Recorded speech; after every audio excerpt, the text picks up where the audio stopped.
Ponsel itu bergetar di atas meja logam. Suaranya terlalu nyaring di ruangan servis yang dingin.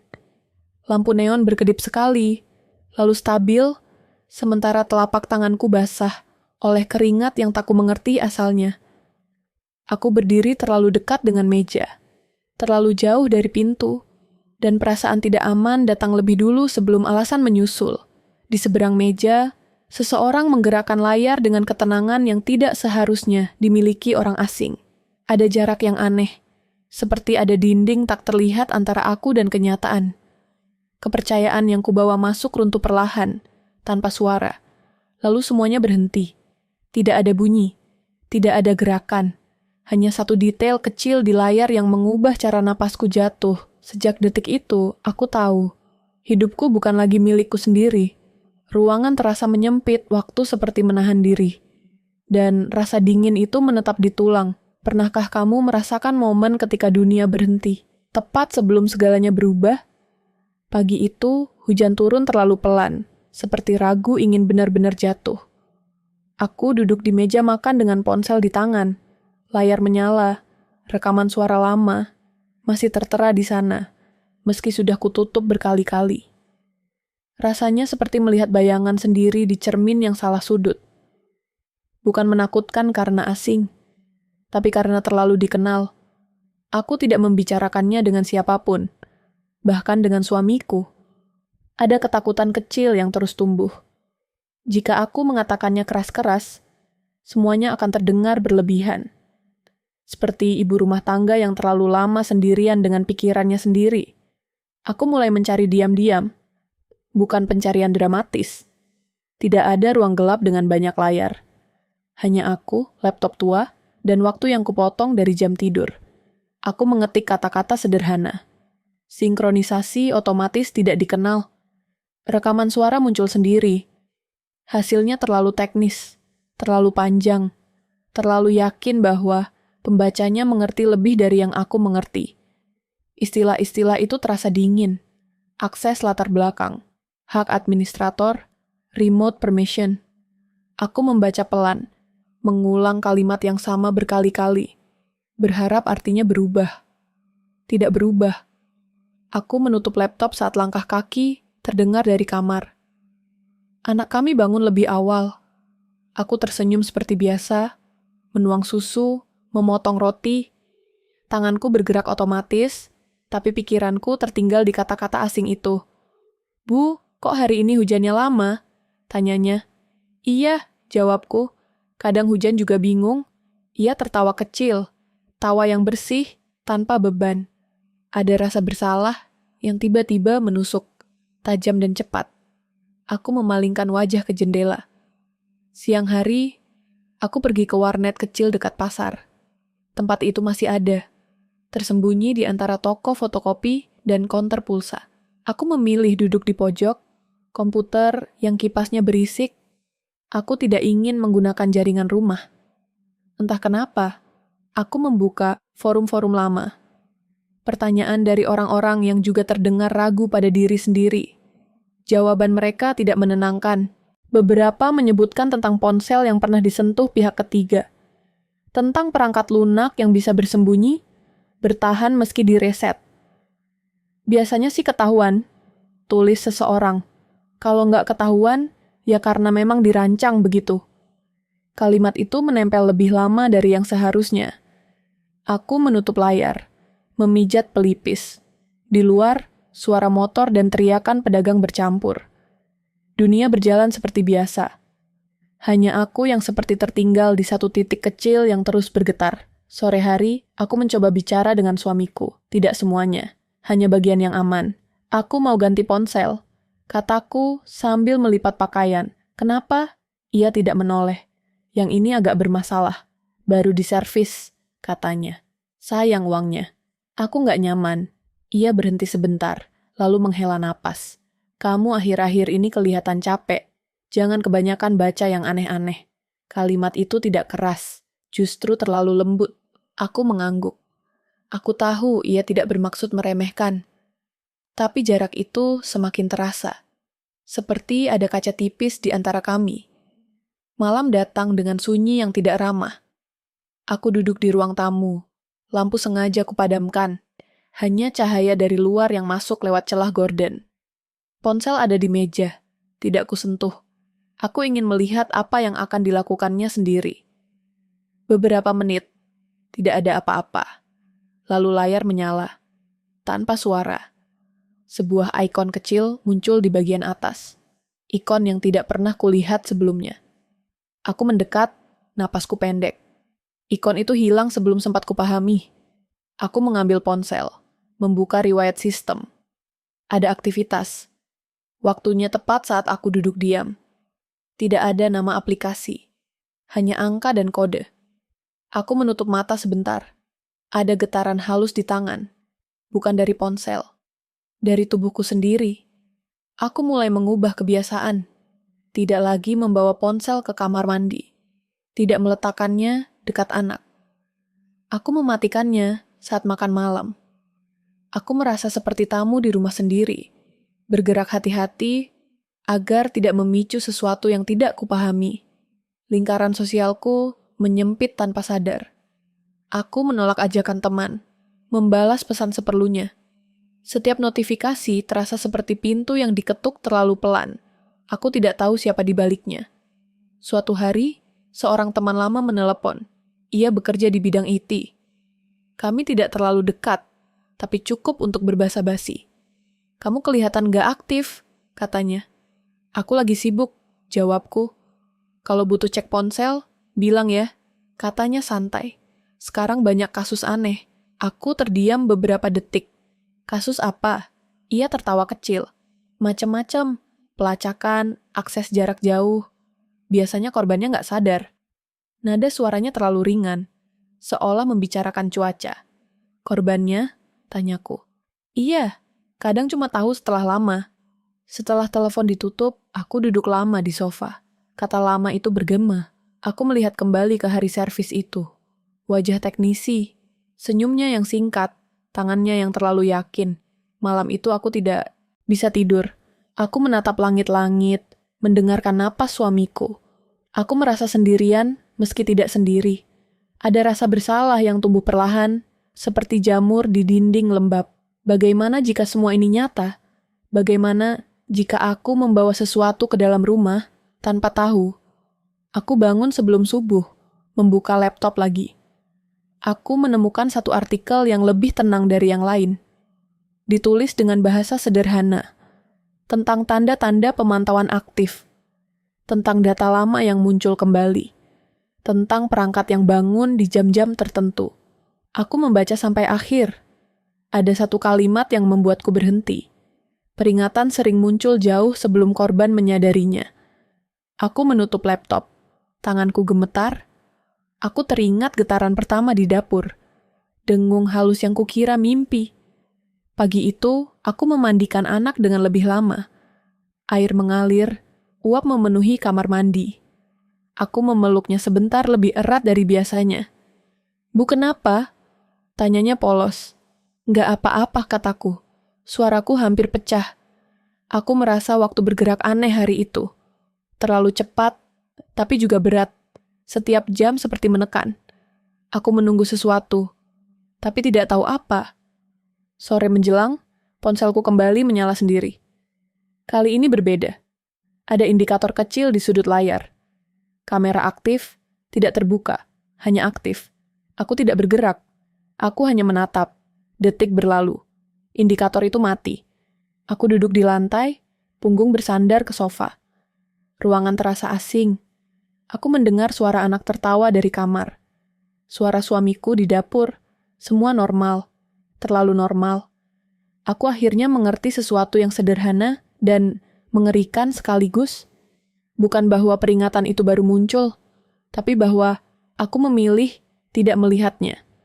Berkali-kali, dan sekarang, ketika aku akhirnya melihat, semuanya sudah terlalu jauh. Lampu ruang tamu mati total ketika aku menekan saklar terakhir. Sunyi jatuh berat, seperti tirai tebal yang menutup dunia luar. Aku berdiri lama, menahan napas, mendengar setiap desah rumah yang biasanya aku abaikan.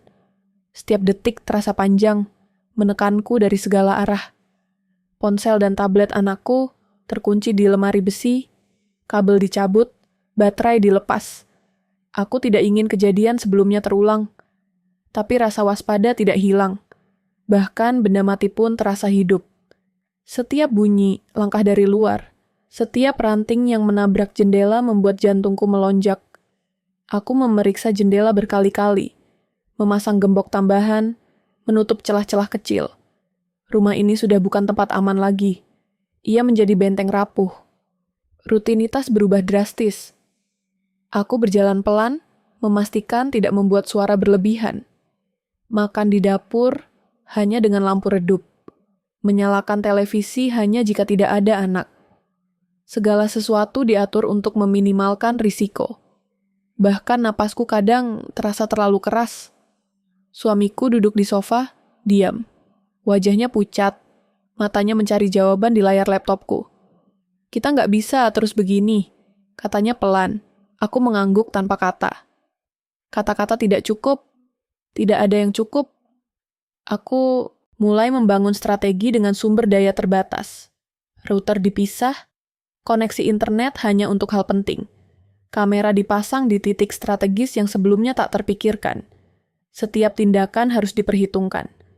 Satu kesalahan kecil bisa membuka lokasi kami. Dan aku sudah merasakannya sekali. Anak kami mulai bertanya, "Bu, kenapa sering gelap?" Suaranya polos, tapi ada ketegangan yang tak seharusnya dimiliki anak seusianya. Aku memeluknya, menahan rasa bersalah.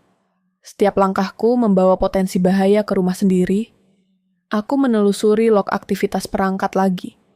Mencoba menemukan pola, titik lemah yang bisa kumanfaatkan. Dan di sana, aku menemukan sesuatu yang membuat jantungku berhenti sebentar. IP dari luar negeri, tetapi masuk melalui server lokal. Bukan hacker biasa. Ini lebih kompleks, terstruktur, disengaja. Aku menelan ludah. Pemantauan bukan hanya kebetulan, tapi dirancang dengan cermat sejak lama. Setiap keputusan terasa seperti berjalan di atas kawat tipis. Menghapus data bisa memicu, mengabaikan bisa membahayakan. Aku merasa seperti berada di tengah perang yang tidak terlihat, di medan yang hanya aku pahami. Suamiku memperhatikan, ikut cemas, tapi juga bingung. Kita berdua tahu, sistem formal, polisi, penyedia layanan, tidak bisa dipercaya sepenuhnya. Mereka tidak akan menolong jika sesuatu benar-benar terjadi. Malam-malam terasa lebih berat. Aku menghindari telepon, membatasi kontak. Bahkan, teman lama yang biasanya bisa diajak bicara kini terasa berbahaya. Lingkungan sekitar mulai terasa bermusuhan. Suara motor lewat di jalan, anak-anak bermain di trotoar. Semua menimbulkan sensasi ancaman yang tidak wajar. Dunia luar terasa terlalu dekat, tapi juga tak terlihat. Aku duduk di ruang kerja, menatap layar laptop. Data yang dulu hilang kembali muncul, teratur, tersimpan dalam folder tersembunyi. Setiap angka, setiap file seperti pesan yang menunggu untuk kubaca. Aku menghela napas panjang. Bertahan saja tidak cukup. Aku perlu menemukan celah untuk melawan, meski belum tahu bagaimana caranya. Suamiku berdiri di pintu. "Kamu yakin ini aman?" tanyanya. Suaranya lembut, tapi tegang. Aku menggeleng. "Enggak," jawabku, pelan. "Tapi kita harus coba." Aku menyusun langkah-langkah, skenario demi skenario. Kamera dimatikan, laptop dipindahkan, ponsel hanya untuk emergensi. Tapi meski semua tindakan terasa logis, aku tahu satu kesalahan bisa membuka kami. Dan itu terjadi tanpa sengaja. Kabel router tertarik sedikit terlalu jauh saat aku memasang ulang kamera. Lampu indikator berkedip, layar menampilkan perangkat baru yang terhubung. Aku menahan napas. Lokasi kita hampir terbuka. Detik itu, aku merasakan ketegangan tertinggi. Putus asa dan kewaspadaan ekstrim berbaur menjadi satu. Aku duduk di lantai, punggung bersandar ke lemari. Tanganku gemetar, napas terputus, rumah sunyi, tapi ancaman terasa hadir di setiap sudut. Aku menatap anak tidur, suami duduk diam, dan aku tahu satu hal. Bertahan saja tidak cukup. Aku harus menemukan cara untuk menyerang balik. Sebelum segalanya hilang, sebuah percikan harapan muncul di benakku. Samar, tapi nyata. Percikan itu adalah satu-satunya jalan keluar dari labirin ini. Hujan deras mengguyur saat aku berdiri di trotoar sempit. Payungku roboh diterpa angin. Lampu jalan bergetar di atas kepala, memantulkan bayangan gelap di aspal basah. Aku menunggu seseorang yang mungkin bisa menyelamatkan kami, atau menambah risiko. Seorang pria muncul dari balik gerbang tua. Langkahnya tenang meski hujan membasahi bajunya. Tanpa basa-basi, ia membuka tasnya dan menaruh beberapa perangkat kecil di meja lipat di depan kami. "Aku bisa bantu," katanya pelan, menatap mata kami satu persatu, tapi tidak ada jaminan. Aku menelan napas, kata tanpa jaminan, terdengar seperti peringatan. Suamiku menatapku, wajahnya pucat, tetapi ada cahaya lega samar. Anak kami menggigil, dibungkus mantel basah, tidak mengerti apa yang sedang terjadi. Pria itu menjelaskan secara singkat. Beberapa data yang kuanggap aneh selama ini adalah bagian dari jaringan yang jauh lebih besar dari dugaan. Pemantauan tidak terbatas pada ponsel kami, bahkan laptop, kamera rumah, bahkan beberapa rekening bank. Skala ancaman jauh melampaui rumah kami. Aku menatap layar kecil di depannya. Angka dan kode bergerak cepat. Detil itu membuat kepala berputar. "Kenapa aku bisa menemukanmu sekarang?" tanyaku. Ia tersenyum tipis. "Kamu tidak. Mereka tidak tahu aku ada di sini. Belum." Aku menarik napas panjang. Jantung berdebar. Ada rasa lega, tapi juga curiga. Sekutu ini bisa menjadi satu-satunya jalan keluar, atau jebakan lain. Aku menatap suamiku mencari tanda setuju. Ia hanya mengangguk pelan, menandakan kami tidak punya pilihan lain. Rencana mulai disusun dengan hati-hati. Setiap langkah harus diperhitungkan. Kabel dipindahkan, jaringan diam-diam dipantau, perangkat dipasangi sensor. Aku mencatat semuanya, menulis di buku kecil. Setiap keputusan membawa risiko besar, tetapi tidak melakukan apa-apa sama berbahayanya. Suamiku mengangkat alis, melihat perangkat baru yang dipasang pria itu. "Kamu yakin bisa dipercaya?" Ia menatap kami, tenang. Percaya tidak sepenuhnya, tapi lebih baik daripada diam. Anakku bermain di sudut, tidak memahami apa yang terjadi. Tetapi aku melihat ketegangan di bahunya yang kecil. Setiap napasnya terasa seperti pengingat. Kami bukan hanya bertahan untuk diri sendiri. Taruhannya lebih tinggi sekarang. Hari-hari berikutnya, kami berlatih diam-diam. Setiap alarm palsu, setiap file yang muncul sendiri, diperiksa ulang.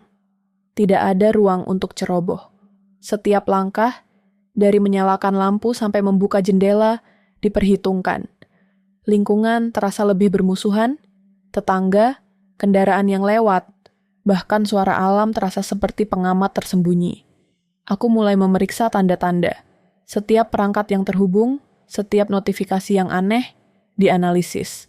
Sekutu itu memberikan alat untuk memblokir sebagian pemantauan, tapi tidak semuanya. Ada zona abu-abu, celah kecil yang harus kami gunakan dengan hati-hati. Suatu malam, kami duduk berempat di ruang tamu. Pria itu menunjukkan peta digital kecil, menandai titik aman dan jalur keluar. Aku menatapnya, mencoba memahami. "Kamu bisa mengandalkan ini?" tanyaku. "Untuk sekarang," jawabnya. "Tapi mereka cepat. Pergerakan sekecil apapun bisa terdeteksi." Aku merasakan ketegangan memuncak. Setiap langkah kami kini menjadi taruhan. Setiap gerakan, napas, bahkan detak jantung anak kami bisa menjadi petunjuk. Aku menunduk, menulis di buku kecil, mempersiapkan skenario darurat. Pagi berikutnya, aku melihat ponselku menyala sendiri di meja. Notifikasi muncul, indikator aktivitas di jaringan rumah. Aku menatap layar, tangan gemetar. Ada pola baru, bukan dari kami. Sekutu itu memperhatikan, matanya menegang. Mereka mulai sadar, katanya pelan. Jantungku berhenti sebentar. Aku menyadari bahwa pergerakan kami sudah tidak sepenuhnya tersembunyi. Ancaman itu mengikuti setiap langkah. Tidak ada ruang untuk kesalahan. Tidak ada waktu untuk ragu. Aku menatap suamiku, merasakan ketakutan bercampur lega. Sekutu ini mungkin satu-satunya jalan. Tapi apakah cukup? Taruhannya sudah terlalu tinggi. Dan di luar sana, sesuatu atau seseorang telah memperhatikan setiap upaya kami, menunggu celah sekecil apapun. Aku menarik napas panjang, menahan detik yang terasa seperti jam. Waktu semakin sempit, dan konfrontasi yang tidak bisa dihindari kini semakin dekat. Lampu ruang kerja berkedip ketika aku menekan sakelar terakhir. Sunyi memenuhi rumah, tebal dan berlapis, hanya dipecahkan oleh hujan di luar yang menembus jendela. Jantungku berdebar, seiring detik-detik terakhir sebelum konfrontasi. Ini bukan latihan, ini pertaruhan tertinggi. Sekutu kami duduk di sebelah, matanya menatap layar. Jari menari di atas keyboard dengan presisi. Mereka tahu kita mendekat, katanya pelan. Suamiku menunduk, memeluk anak kami sebentar sebelum membiarkannya tidur. Napasnya tertahan. Aku menatap wajah mereka, mencoba menahan rasa takut, memusatkan energi untuk menghadapi ancaman yang selama ini tersembunyi di bayang-bayang. Setiap langkah harus diperhitungkan. Kamera, router, laptop, semua diperiksa ulang. Ada detail kecil yang bisa menjadi penyelamat atau malapetaka. Aku menahan napas saat memindahkan kabel terakhir, memastikan tidak ada jejak digital yang tertinggal. Ruangan terasa sesak, hampir menekan dada. Pintu belakang berderit, suara langkah kaki terdengar dari luar. Aku menegang, tubuh kaku, jantung di tenggorokan. Suara itu berhenti. Aku menunggu, napas perlahan-lahan turun. Sekutu menatapku, matanya memberi tanda. Ini saatnya. Kami mengakses sistem, mencari titik pusat kontrol. Setiap layar kebohongan yang menahan rahasia terungkap satu persatu. Nama-nama muncul, pola akses terurai, dan motif musuh menjadi jelas. Bukan hanya pengawasan, tapi dominasi.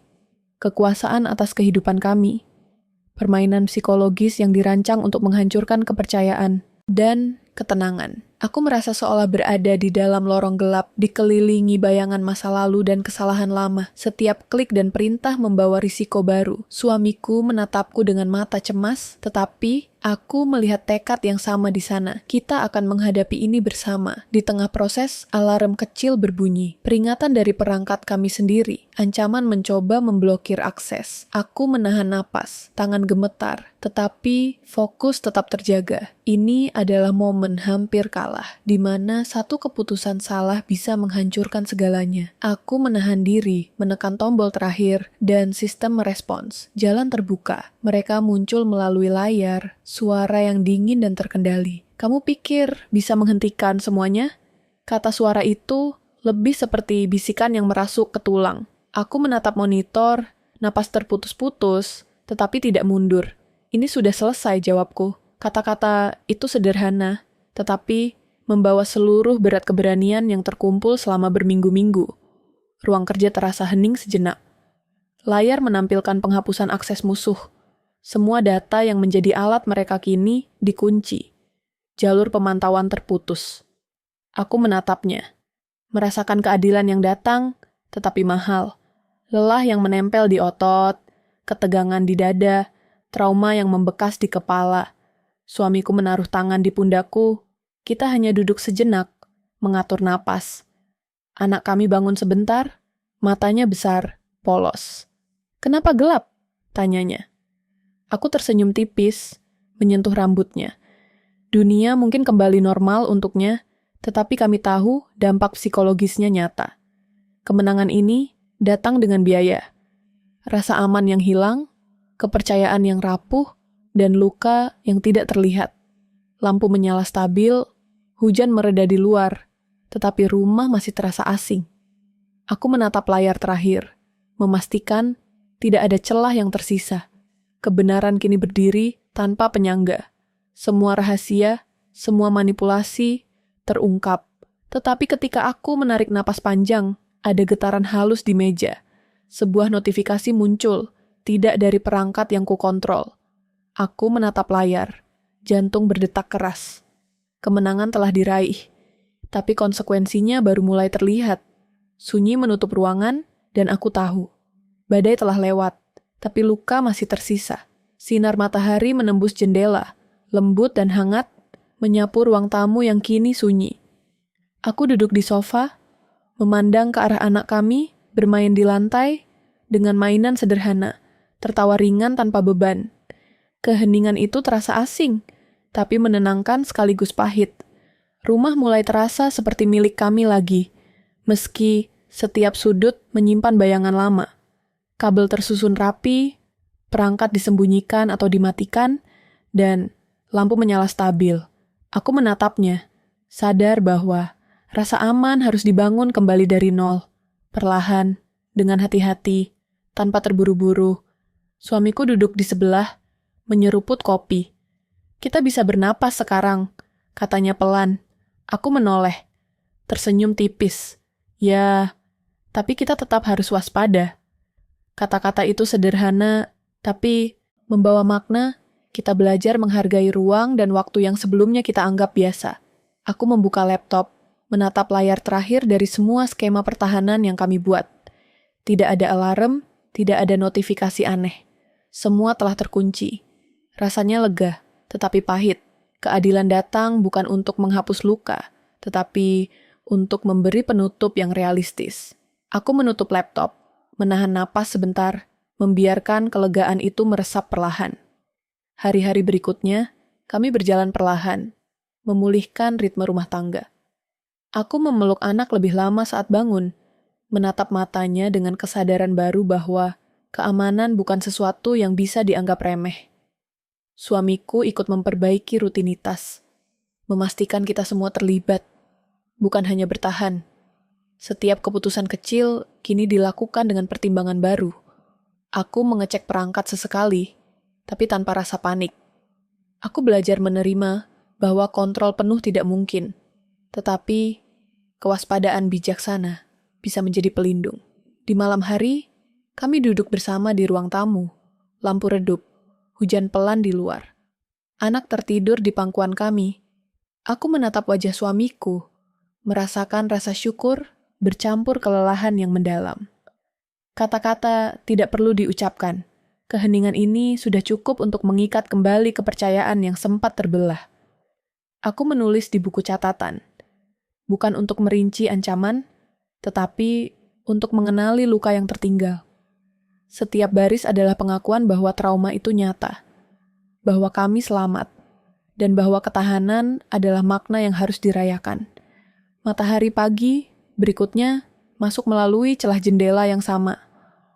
Aku berdiri, menarik napas panjang, dan menyadari sesuatu yang sederhana. Bertahan bukan hanya soal menghindari bahaya, tetapi tentang menghargai setiap detik kehidupan setelahnya. Rumah ini masih sama, tapi kami telah berubah. Di sudut ruang, mainan anak berserakan. Aku tersenyum, langkahku ringan. Keheningan ini bukan ketakutan, bukan tekanan, tetapi momen jujur di mana semua luka diakui, dan rasa aman perlahan kembali dimiliki. Aku menatap sekeliling, menutup mata sebentar, dan membiarkan diri merasakan ketenangan yang tulus, meski pahitnya masih tersisa di kulit dan ingatan.